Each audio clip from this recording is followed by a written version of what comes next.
Salam dostlar. Xarici təhsil almaq istəyən tələbələr üçün çox faydalı bir video ilə qarşınızdayıq. Bu videoda sizlərə xarici universitetlərə necə müraciət etdiyimizi, onların qəbul proseslərini və ümumilikdə bu müsahibə mərhələsini necə keçdiyimizi və digərlərini hamısını bu videoda sizinlə birlikdə açıqlayacağıq. Bir sıra xarici universitetlərdən qəbullarımız gəlib və gəlməkdə davam edir. Düşündük ki, çox uzatmadan sizinlə bu təcrübələrimizi bölüşək. Burada dostlar, siz müəyyən etməlisiniz ki, hansı təhsil pilləsi üzrə müraciət edəcəksiniz? Bakalavrmı, magistraturamı, yoxsa doktoranturamı?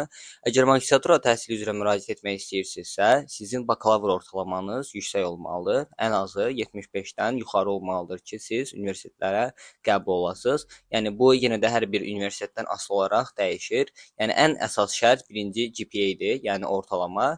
İkinci olaraq sizin xarici dil sertifikatınız. Siz əgər tədris ingilis dilində magistrınızı oxuyacaqsınızsa, sizdə mütləq ki, IELTS sertifikatı olmalıdır. IELTS sertifikatı da hər bir proqram, hər bir ölkə üçün, universitet üçün fərqli ola bilər. Yəni siz burada belə deyim, 6.5 üzəri, yəni 7 üzəri olsa daha uyğun olar. Bütün proqramlara demək olar ki, uyğundur. Avropa ölkələrində əksər universitetlər onsuz da 6.5, hətta 6 və 5.5-dən də qəbul edənlər var. Yəni siz onlarla belə deyim, həmin IELTS sertifikatı ilə siz müraciət edə bilərsiniz. Ondan sonra daha sonra sizə intervyu olur və intervyudan da uğurla keçdiyiniz təqdirdə isə sizə qəbul verirlər. Sonra sizin Europass vəziyyətdə CV-niz olmalıdır. CV-də daha çox sizin könüllülüyünüz, daha sonra sosial aktiviteləriniz və iş təcrübəniz varmı? Bu kimi şeylər qeyd olunur. Ən əsası sizin motivasiya məktubunuz. Burada ən əsas rol oynayan şeylərdən biri də sizin motivasiya məktubunuzdur. Çünki motivasiya məktubunda siz niyə bu proqramı seçmisiniz, niyə bu ölkədə təhsil almaq istəyirsiniz və siz həmin universitetdə nə qazandıracaqsınız, bu kimi şeylərdən danışmalısınız və öz belə deyim, backgroundunuzu ona uyğun formalaşdırmalısınız. Yəni müraciət etdiyiniz ixtisasa uyğun olaraq formalaşdırmalısınız. Mən daha çox magistr təhsilimi biznes yönümlü sahə seçdiyim üçün mənim bakalavr təhsilim də biznes yönümlü idi deyə, yəni arasında uyğunluq var idi. Bir də onu qeyd edim ki, sizin bakalavrda oxuduğunuz təhsil ilə magistra müraciət etdiyiniz təhsil arasında mütləq ki, oxşarlıq olmalıdır. Yəni siz seçim eləyəndə bunların bu kimi şeyləri ümumiyyətlə nəzərə alın. Recommendation letteriniz olmalıdır. Bu hardan alınır? Əgər siz universitet təhsili alırsınızsa, bu sizin professorlarınız tərəfindən verilə bilər. Tövsiyə olunur ki, birini əslində bunun sayılaraq limiti yoxdur. 2-3 və daha çox götürə bilərsiniz. Tövsiyə edirəm ki, ikisini professordan, birini də əgər işləyirsinizsə, iş yerinizdən ala bilərsiniz. Ondan əlavə olaraq da məsələn beynəlxalq tədbirlərdə, forumlarda iştirak eləmisinizsə, onlara da müraciət edə bilərsiniz ki, onlar da sizə recommendation letter verə bilərlər. Yəni bu kimi şeylərin əhəmiyyəti həddən artıq çoxdur.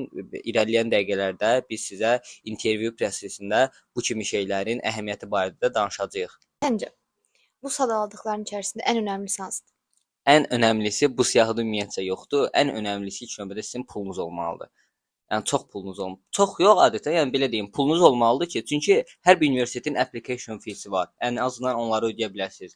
Yəni təqaüdə müraciət eləsəz belə, təqaüdə çatana qədər sizin xeyli yolunuz var, belə deyim. Siz nə qədər application feelərə pul verəcəksiniz. Ondan əlavə əgər şirkətlə eləyirsə, şirkətə pul verəcəksiniz. Şirkətlər də müəyyən qədər, yəni pul alırlar. Yəni bu kimi şeylərə kifayət qədər pulunuz çıxacaq. Yəni ona görə əgər belə şey xarici təhsil planlayırsınızsa, ilk növbədə özünüzdə büdcə planlayın. Yəni büdcə formalaşdırın. Gün keçdikcə kanalımız böyüyür, abunələrimizin sayı artır və bu bizi çox sevindirir ki, biz həqiqətən də sizə faydalı məlumatlar paylaşırıq və əgər daha çox faydalı məlumat üçün, daha çox faydalı video üçün kanala abunə olmağı unutmayın. Mənə görə ən stresli anlardan biri də bu sənədlər əsasında müraciət etdikdən sonra həmin o gözləmə mərhələsidir. Hansı ki, bu gözləmə mərhələsində bilinmir rədd cavabı gələcək, yoxsa qəbul olunacağıq və biz çox şanslıyıq ki, bizə qəbul cavabı gəlir. Əsas həyəcanlı və problemli hissələrdən biri də o idi ki, bizim hər ikimizə eyni şəhərdən fərqli universitetdən də qəbul ola bilərdi. Əlbəttə eyni universitet istəyirdik daha çox, amma eyni şəhərdə mütləq ki olmalı idi. Yəni əsas problemli, yəni həyəcanlı hissə bu idi ki, eyni universitetdən qəbul ala biləcəyikmi? Aldıq, şükürlər olsun. Biz artıq iki ölkədən, hər ölkədən isə 3 universitetdən tam, yəni şərti qəbulu almışıq. Tam qəbul isə burada Təhsil Nazirliyi bizim bakalavr bitirdiyimizi təsdiqləyəndən sonra artıq təsdiq eləyəcək də orada universitetlər. Ondan sonra artıq əgər təqaüdə uyğun olacaqsa, təqaüd prosesinə də müraciət eləyəcəyik. Yəni təqaüdün şərtlərini ödəyəcəksə, təqaüdə də müraciət eləyəcəyik. Düşünürəm ki, əgər xarici təhsil planlayırsınızsa, sözüm buradan aşağı kurslarıdır. İlk növbədə özünüzdə plan hədəfləyin. Yəni nə edəcəyinizi bilin. Universitetə müraciət zamanı, istər təqaüdə müraciət zamanı sizin ortalamanız burada əsas rol oynayır. Çünki siz universitetə müraciət etdiyiniz universitetə bildirməlisiniz ki, mən bakalavru bu dərəcə ilə bitirmişəm. Yəni bu zaman belə deyim, artıq universitet sizi tanıyır və bəzən hətta olacaq ki, müsahibəsiz də sizə qəbul verdiyi olacaq. Yəni ən əsası siz ortalamanızı yüksək tutmalısınız və çalışdığınız qədər IELTS-dan yüksək bal almalısınız. Yəni bu hər ikisi belə deyim, universitetlərin əsas qəbul şərtlərindən biridir. Ondan əlavə olaraq da üçüncüsü isə motivasiya məktubudur. Bayaq da qeyd etdiyim kimi motivasiya məktubunda şablon bir şeylərdən yazmaqdan çəkinin. Çalışın öz içinizdən gələni yazın. Yəni motivasiyanız nədir? Yəni xaricdə həmin universitetdə təhsil almağın və yaxud həmin ölkədə yaşamağa motivasiyanızı qeyd eləyin.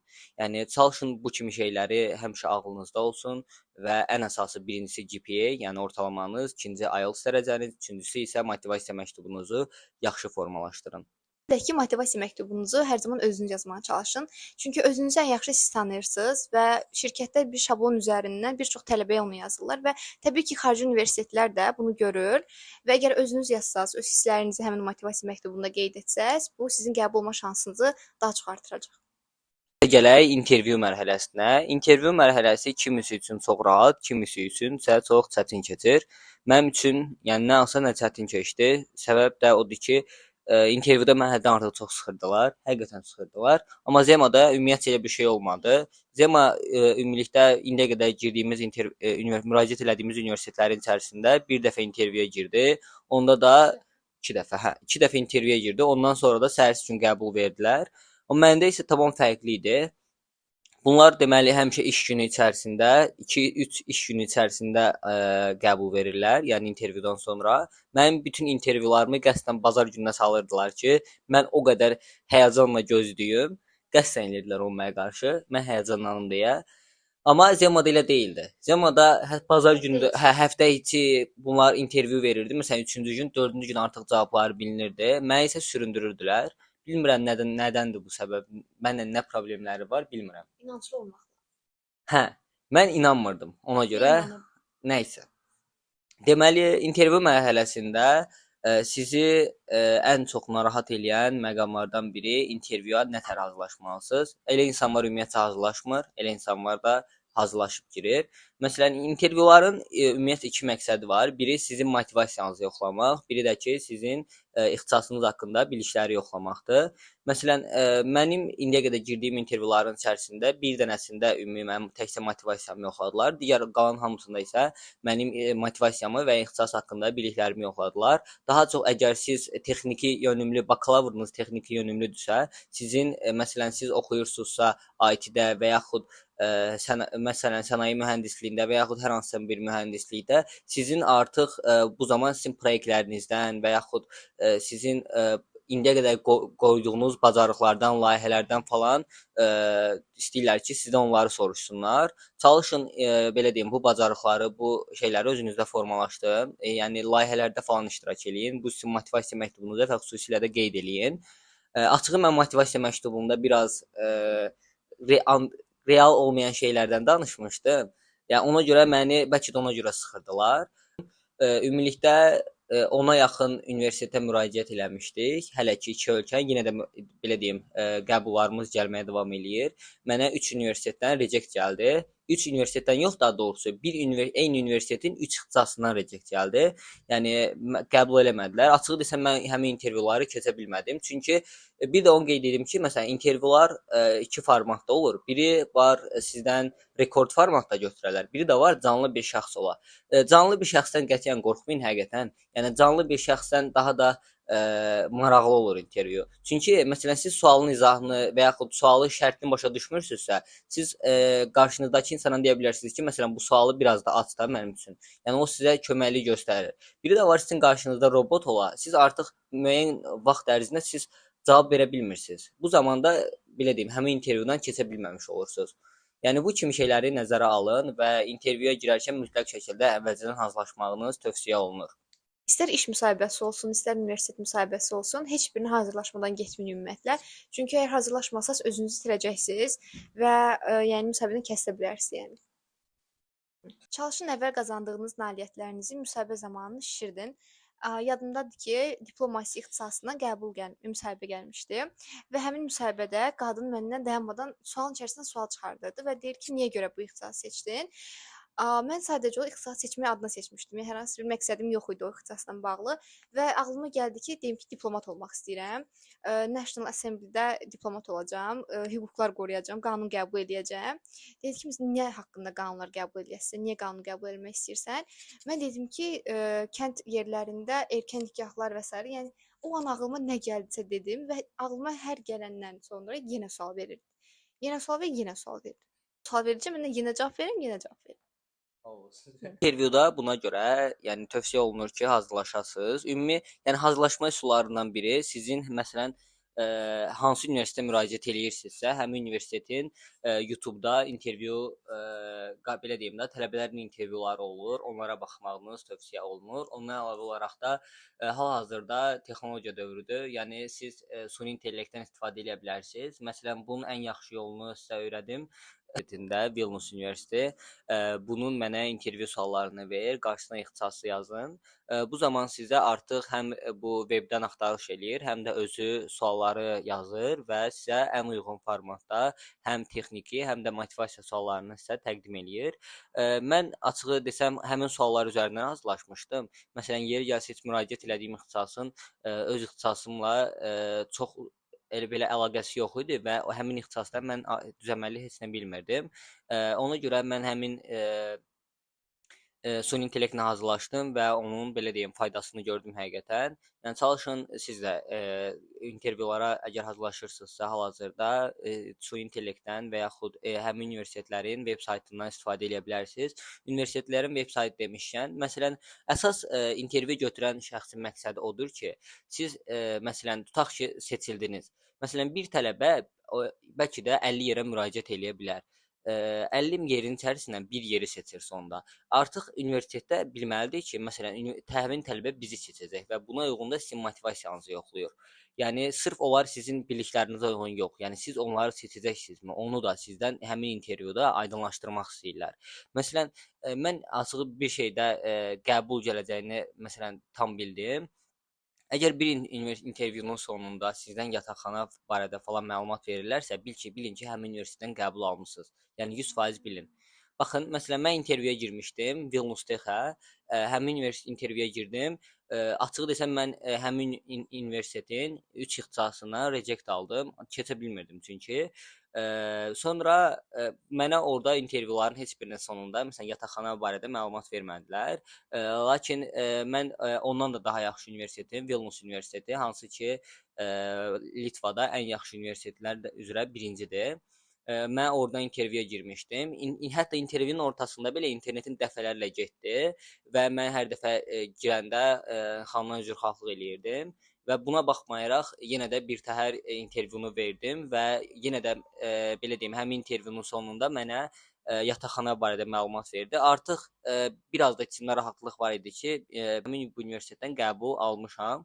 Yenə də tam dəqiq gəlməmiş deyə bilmirdim. Məndən sizə məsləhət, çalışın intervyulara girərkən maksimum dərəcədə hər şeydən diqqətli olun.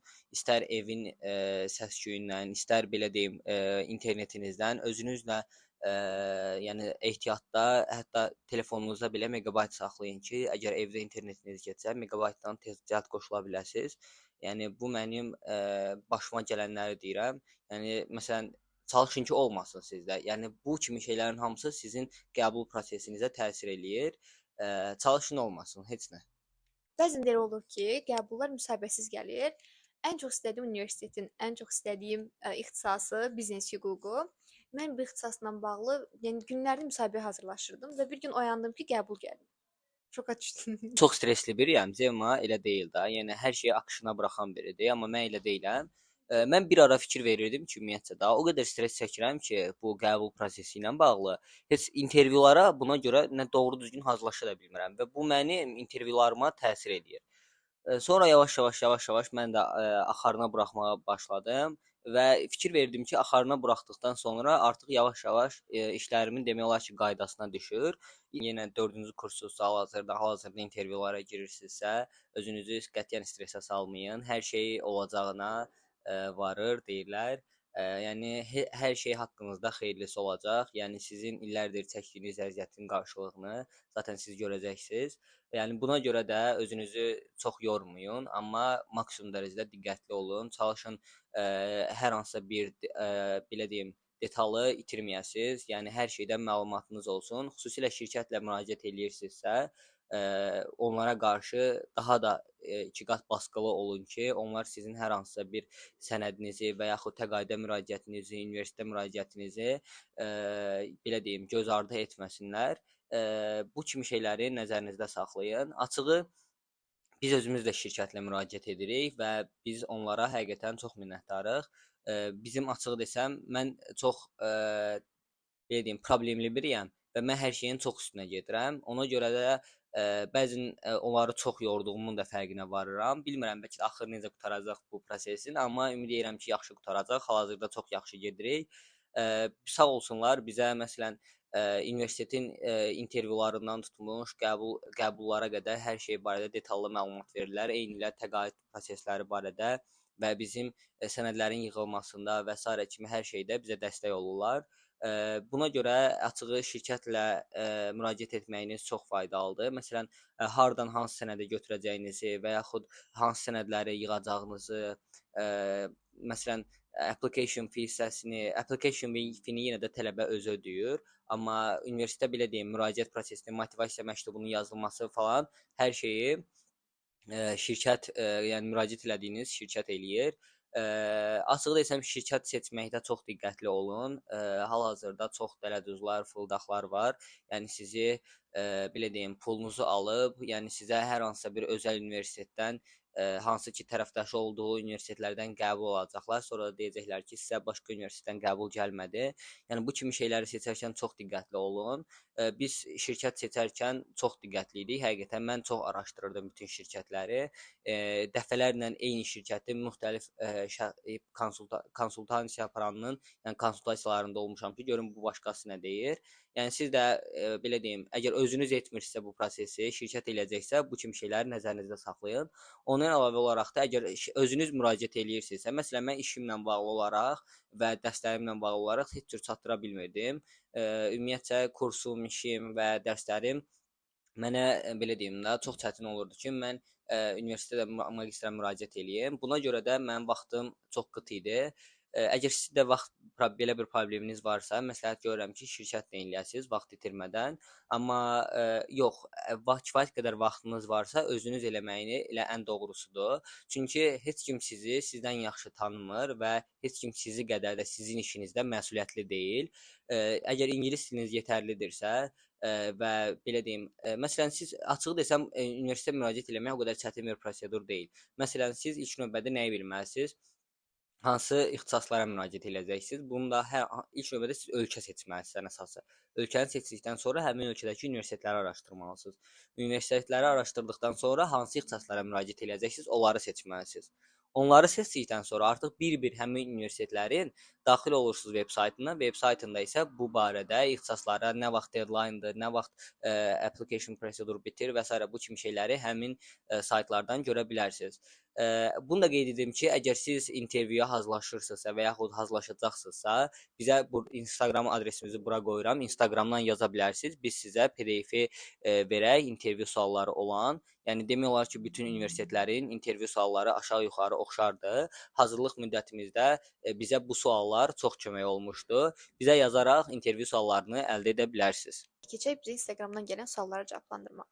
Deyir ki, mənim ortalamam 80-dir. Görürsən şans varmı xaricdə magistr üçün?